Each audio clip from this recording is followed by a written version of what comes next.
Hello and welcome to the Dublin Arsenal preview show. I'm your host, Jonathan Giles. On this week's show, I'm joined by regular guest Eamonn and Jonathan to preview our Premier League clash versus Eddie Howe's Newcastle United side this Saturday, November 2nd at 12:30 live on TNT Sports at St James's Park. And remember to check out the Riverbird this Saturday where you can see all the action as it happens in the best supporters club in the land, the Dublin Arsenal Supporters Club. So sit back and enjoy the show.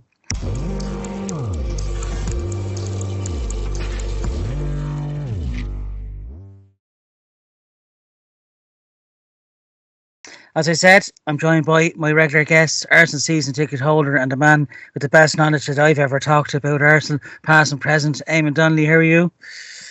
Evening, Jonathan. I got a knock on the door there a few minutes ago. There was a fella in a suit and he had a Bible. He handed me a whole grain sliced pan, brown. He said he was a Jehovah's Witness.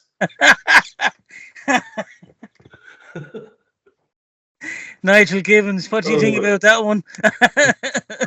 I'm not sure about my knowledge being any better than anybody else's, but I was, because I'm such a bloody anorak, I suppose, I was barred from the Dublin Arsenal Supporters Club quizzes at one stage. They gave me the role of questionnaire of question master rather than participant. But look, there you go.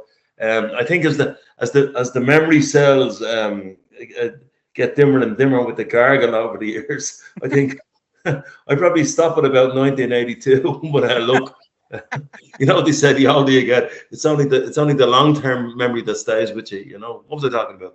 Anyway, yeah. If you keep eating that whole grain bread, I think you should be all right, Eamonn. Yeah. That mix of beer Moretti, you seem to do you the world of good today. Well, it's quite old talk. Yeah. Yeah, it is.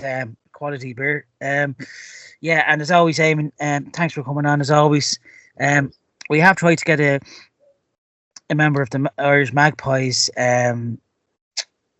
supporters to come on, but sadly they doing their own podcast tonight. So next week we should have a good Chelsea guest to come on. So that should be a good preview show next week. But for this week, as I said, we'll be playing Eddie Howe's Newcastle United side, 12:30 kickoff on TNT Sports this Saturday, November 2nd. As it stands, Newcastle United are in 12th with 12 points. They're winless now in 5 Premier League games. Their last coming against Wolverhampton Wanderers away 2-1 when that screamer from Harvey Barnes won the match for them. I know it's nearly, to be honest, it's nearly a year nearly to the day when that controversial goal by Anthony Gordon, Alan Williamson, are you listening? And when you see the one that was disallowed, Aston Villa to weekend, Ollie Watkins, they cut that out and they were trying to get that a bit over the line, but that was just really the start of our VAR nightmare, and it's continued on. Eamonn, briefly in terms of that game, Newcastle won 1-0, probably undeservedly, but I thought we've done fairly okay in that game, you know, to get at least a draw. Do you agree? It was a shocking decision. I've tried to erase that game from my memory because it's bad for your mental health. But I think that game had 0-0 written all over it, you know. And then what happened. Did we go down to 10 men in that game? We did have. I think it was Gabriel got sent off. Yeah. And Bruno Guimaraes had elbowed somebody across the head and never got picked up. Right. Yeah. And then there was the controversy about the goal and all of that. And I remember it was we were all kind of seething after, but it was just one of those things. There was nothing in that game, you know. Not a lot happened in it. But it was a Saturday evening game. This one's a Saturday morning game, and believe you me, I know Newcastle well.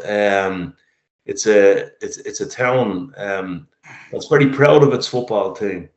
You know, you get into a taxi in Newcastle, you get talking about the town and the football team, and you know, the drivers they nearly stopped the car to talk to you. You know, I spent a lot of time there as a child because my dad's sister moved over there when she was 16, so I got I've got relations over there in Wallsend, so it's a town I like. It's strange. My dear old Uncle Bob, he used to say, he came over. I'll talk about this guy later on. When Malcolm MacDonald, Supermac, signed for us in 1976, Bob was disgusted. He's gone down to a southern team, you know. Supermac was from London himself, you see, but Yeah. Newcastle more than any town has a major dislike of the whole southern England thing. Yeah. More so than in the northwest of England, and that's probably a kind of a wealth divide, class divide thing. But they really do, and they love this soft southern stuff. London teams, they love putting it up to London teams, and that's been there for decades. And you know what you're going to get when you get up there. But as I said, they're very proud of the team. It's actually my favourite away ground to go, Jonathan. It's an electric atmosphere, isn't there? Yeah. I'm not sure about that. It's not even the atmosphere. I think it's more, sorry, Eamon, as you said, it's just the passion the fans have for their local team, isn't it? The fans have, but also the ground is in the middle of the town. Yeah.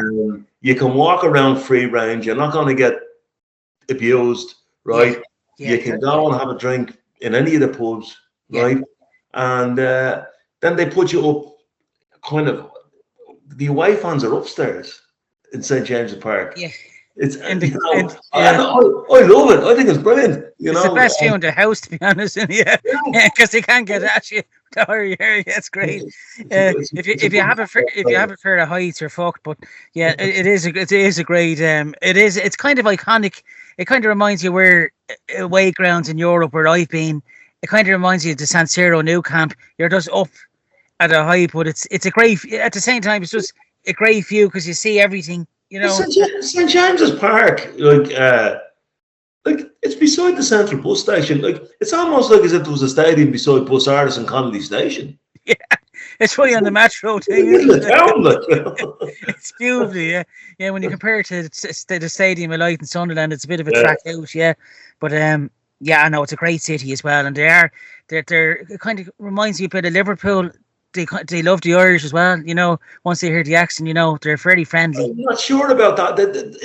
It's strange. I mean, the people in Newcastle are called Geordies because in the Jacobite rebellion in the 1800s, they supported King George.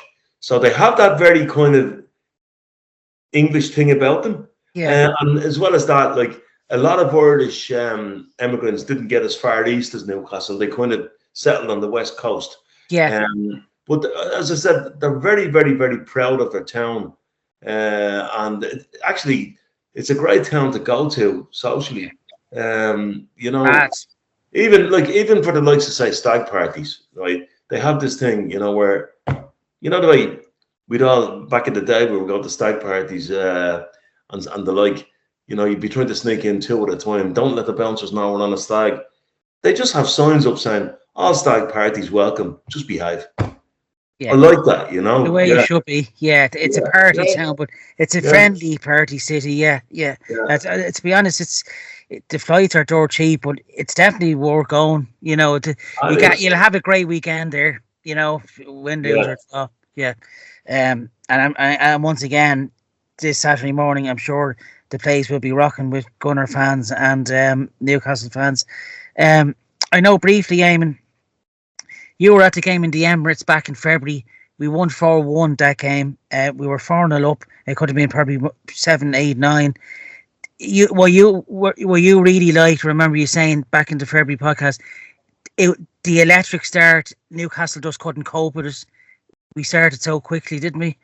Well, that was a Saturday evening game as well. And I think there was a small bit of retribution on our mind. Plus, we were in the middle of a golden patch.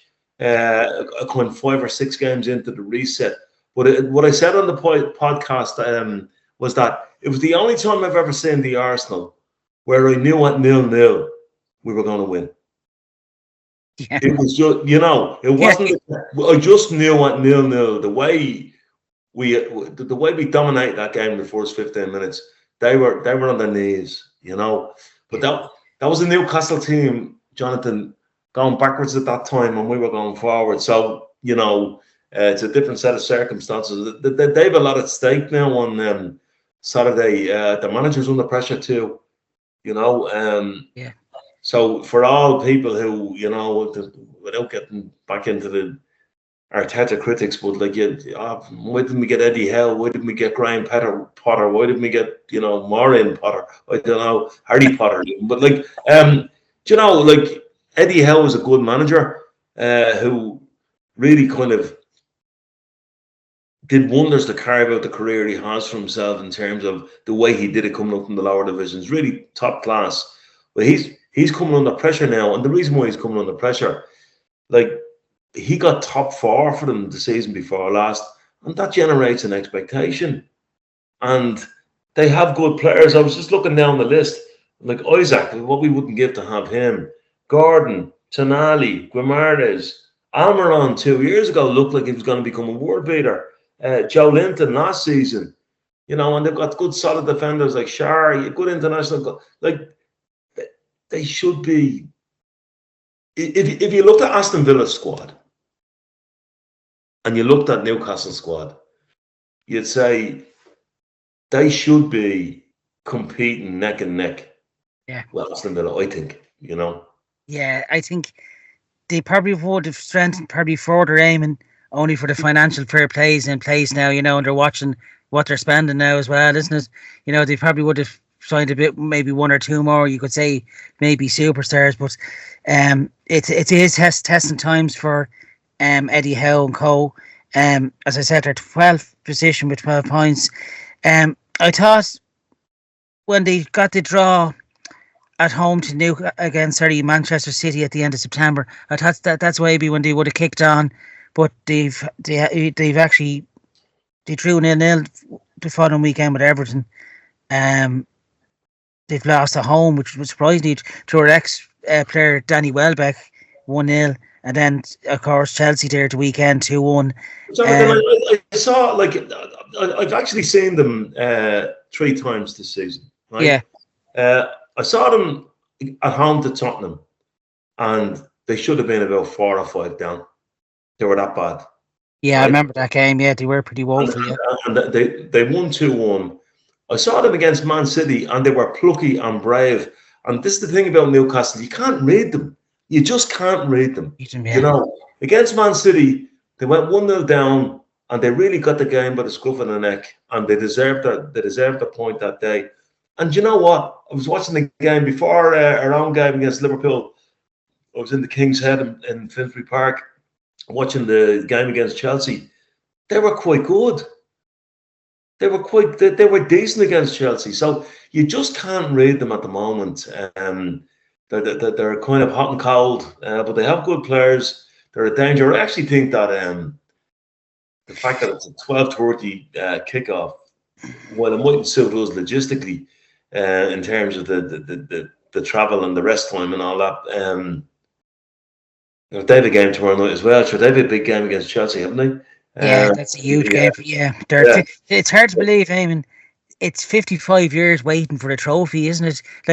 They are a big team, and they've always been thereabouts. But it's they lost, of course, in that Carabao Cup final, didn't they? Against Manchester United. So, and of course, we met them back in '98 in the FA Cup finals. They've had some great players over the years. It's just they can't get over the line in the cups, isn't it? There just seems to be that. Good friends of mine were at that '98 Cup final, and they always talk about it fondly. Being around Wembley after the game and that, and Newcastle fans were very magnanimous, and they were even at that stage, and that's 26 years ago. If only we could win a trophy,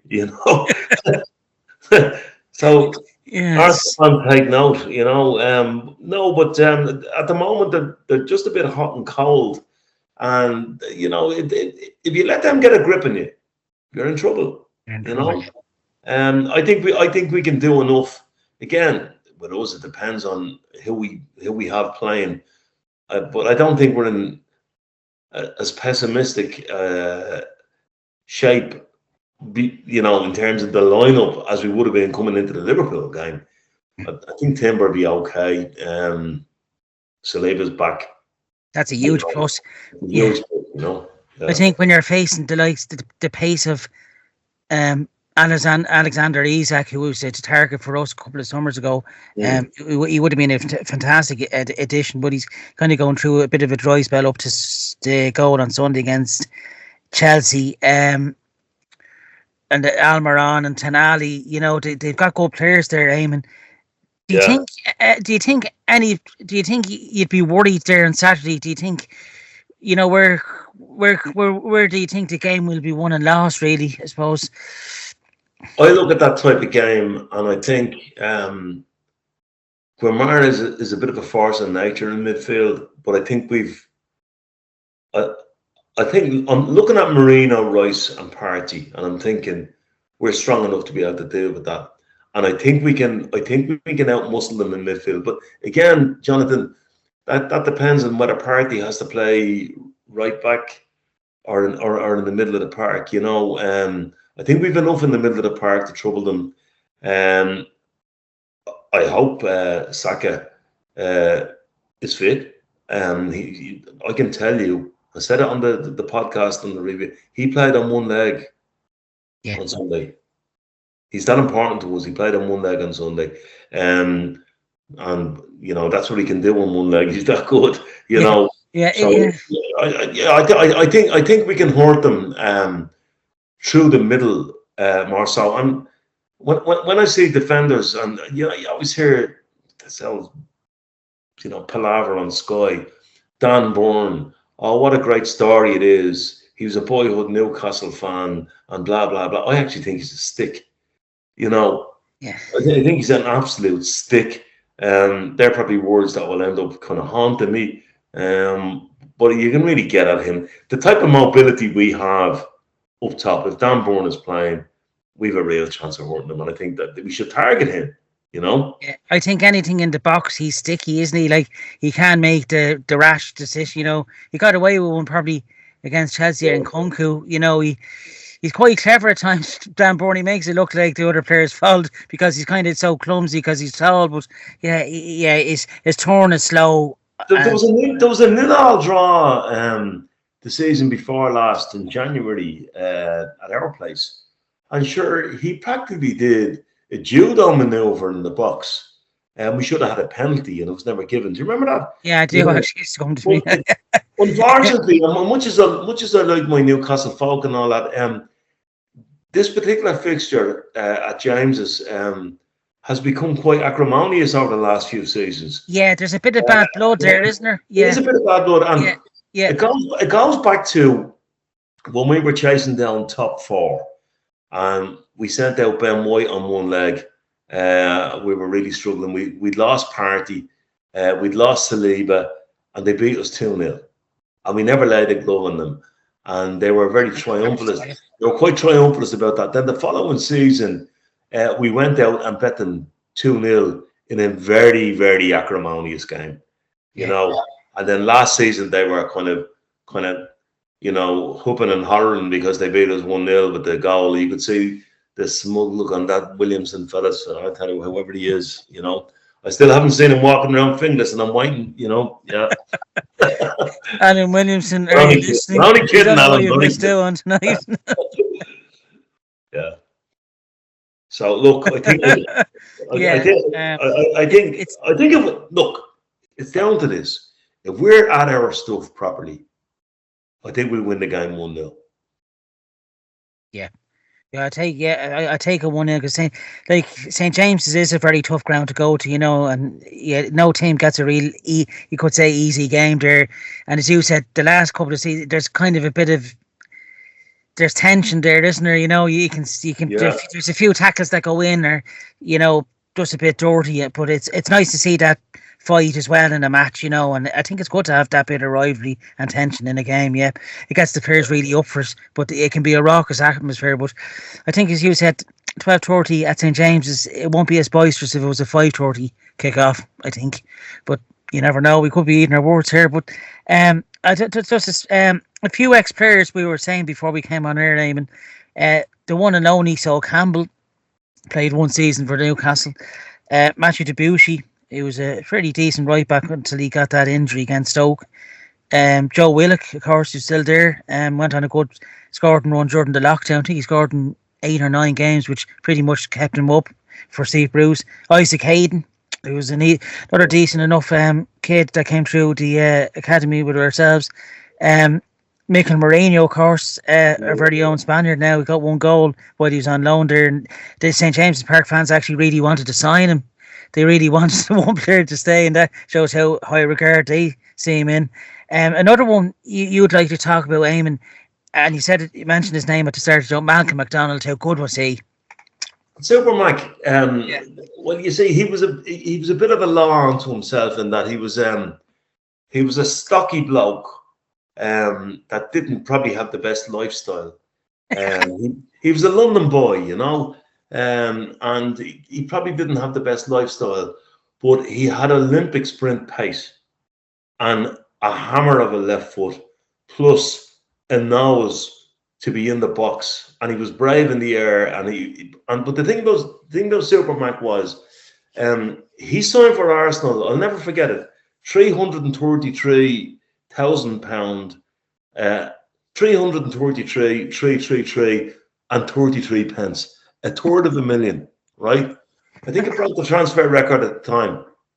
And at the time, Arsenal in 1976, for all the Arsenal people in the young brigade, in 1975 we just barely avoided relegation, and in 1976 we just barely avoided relegation.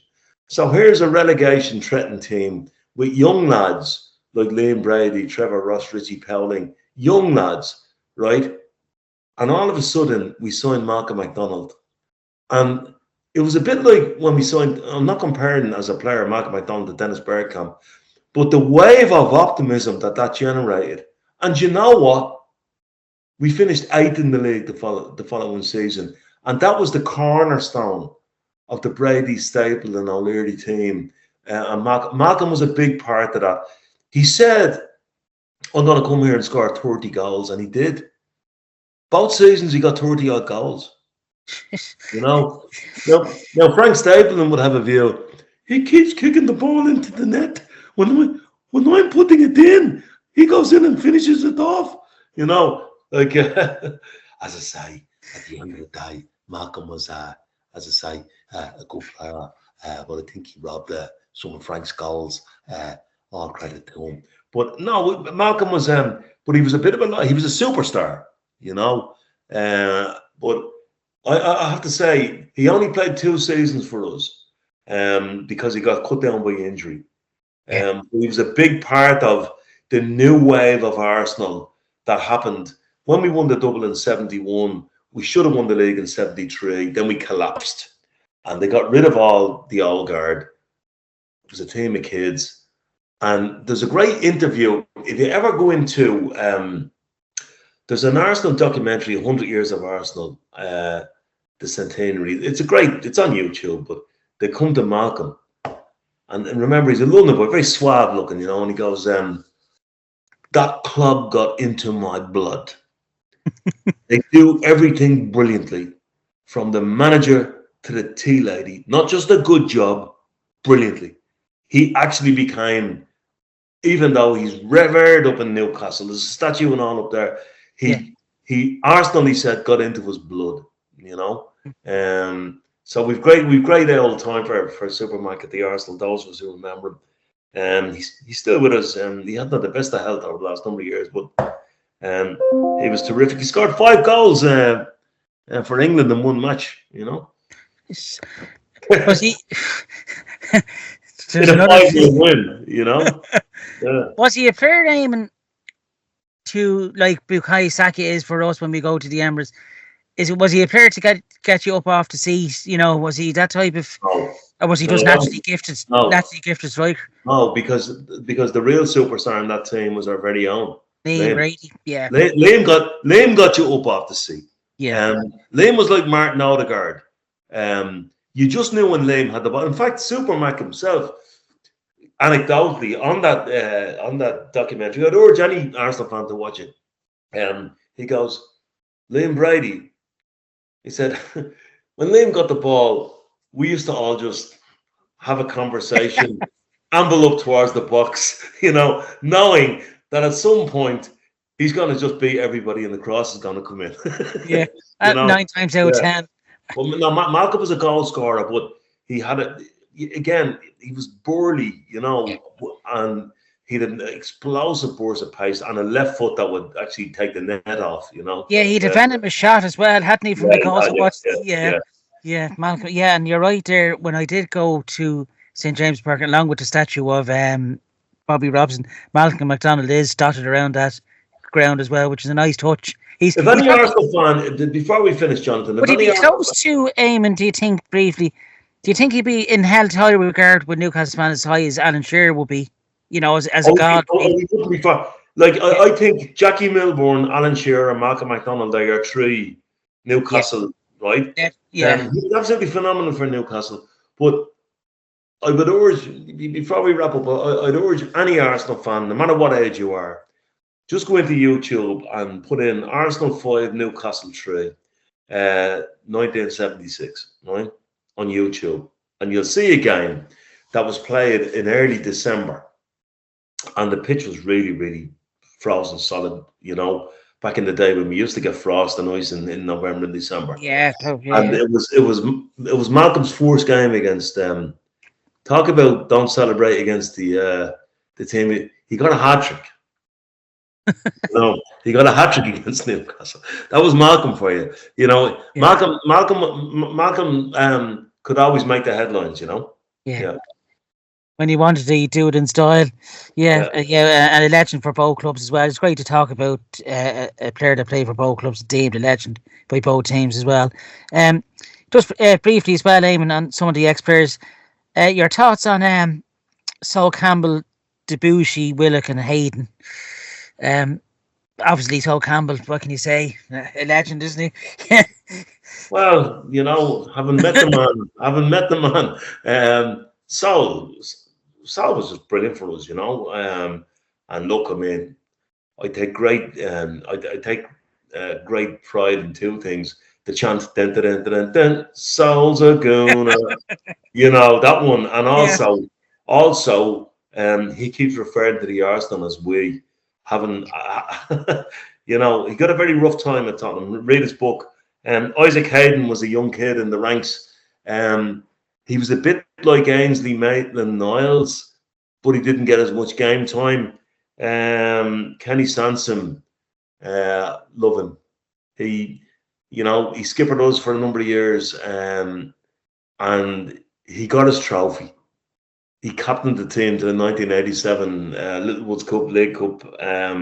Well deserved. It was sold a year later because we bought Nigel Winterburn. And Kenny was coming to the back end. Kenny had his own problems with gambling and stuff. And it's great to see him, by the way, on demand again. Kenny Sampson, he looked great. After saying it's great to see you. Big shout out to Kenny Sampson. Yeah. Your favorite memories of What about Debussy? Debussy was a great signing, but we only saw about 10 games of him until he got Pulis. Yeah. Yeah, and we all know what happened. He was banged into an advertising hoarding. Do you remember it? Yeah, remember. Yeah, it's broke the shoulder, and then we had to scratch around for a lad to try and come in. And who comes in? Only Hector Bellerin. Replacement. Yeah. And actually, to be honest with you, he done fairly good job at Newcastle Debussy, didn't he? They liked him there as well. He was a decent fullback as fullbacks go. Yeah. Hector's kind of like the Spanish kind of in terms of accents. He's the Spanish version of Jeremy Elliott here. Yeah, I was just going to say that. Jeremy, right, mate. What's it? Yeah, in it. Yeah. Voulez-vous speak to Jeremy, mate? But Hector was great. What finished Hector was the knee ligament injury, Yeah, and it was actually, I think it was actually, I know there was one player in particular, a legend at Arsenal, that done his knee against Newcastle United back at Highbury, Robert Perez. Do you remember that bad knee injury? I do, yeah, I do. It was Andy Griffin, I think, at the time. I think it might be. Yeah. Actually, Andy O'Brien it was, I think, made the tackle, yeah. Yeah, and that really... But in fairness to Bobby, he came back from that, Yeah, what a player he was. It was actually a real pleasure to meet him in May with the Yeah. Pepsi ads. Yeah, it was brilliant. Eamon, your favourite memories from this fixture? Is there obviously the 4-4 draw back in the day when? No, that's it. Do you want me to quickly tell a story about that? Yeah. I was in my kitchen, and we were 4-0 up, and everybody was texting me, and I had it on the radio, right? And the second half started, and it was BBC Radio 5, and Diaby got sent off, right? Yeah. And I'm cooking away, and I'm listening on the radio, and I'm thinking, here we go, all right? When they got the first goal, I turned the radio off because I knew what was coming. And I turned it back on at about 2 minutes to 10 to 5. That was all I could bear. And the first thing I heard was, and Arsene Wenger must be tearing his hair out. I said, I told you. Yeah, there was a player that scored twice that day, Leon Best, and after that he never scored another goal. I remember Chekatiati, who sadly passed away. Thomas Rosiski, one of my favourite players to play for the Arsenal. He looked like Ali Dia that day. He wasn't the only one. And we actually took the lead after about 60 seconds when Pearson got that header. It was actually probably the worst Newcastle team at the time because that took Joey Burton and all wound everyone up. It was a cracking game. For a neutral, it had everything. My fondest memory of this fixture, particularly in James, is when we qualified for the top 4 on the last day of the season. I was there. I was at that game, Lauren Koscielny, and at the expense of Tottenham, and coming out of the stadium going, "It's happened again!